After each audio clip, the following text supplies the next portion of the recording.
Google didn't just choose Florida, they chose Palm Coast, not Miami, not Orlando, not Jacksonville, Palm Coast.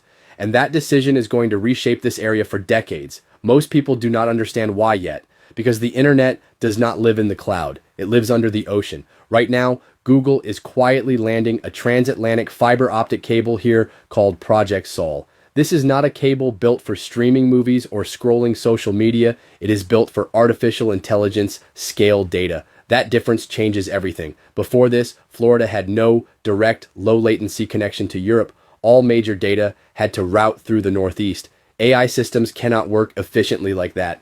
They need speed. They need redundancy. They need geography working in their favor. So Google built a digital bridge from Europe straight into Palm Coast.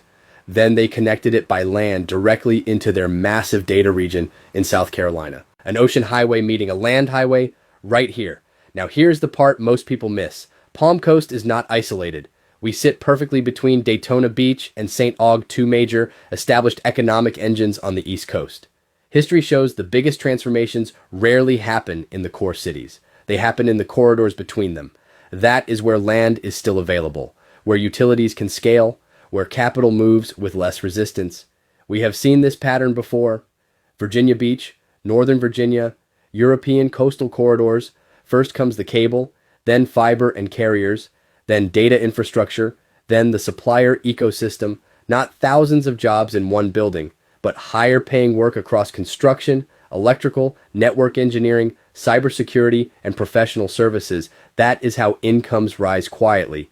That is how confidence builds. That is how regions change direction. This will not double home prices next year. Infrastructure does not work like that. What it does is reduce risk. And when risk goes down, capital moves in. Over the next 5 to 10 years, you will see more fiber, more utilities, and more commercial demand. Over 10 to 20 years, Palm Coast either becomes a strategic digital gateway between Daytona and St. Aug, or it becomes a pass-through. That outcome depends on planning, power, and preparation. Palm Coast is not becoming Silicon Valley, but it is becoming something just as important. A place global systems depend on quietly, every single day, and that kind of importance compounds. The future is not coming, it is landing. I'm Ronnie Ward, your real estate professional, helping you make better real estate decisions. That outcome depends on planning, power, and preparation. Palm Coast is not becoming Silicon Valley, but it is becoming something just as important. A place global systems depend on quietly, every single day, and that kind of importance compounds. The future is not coming, it is landing. I'm Ronnie Ward, your real estate professional, helping you make better real estate decisions.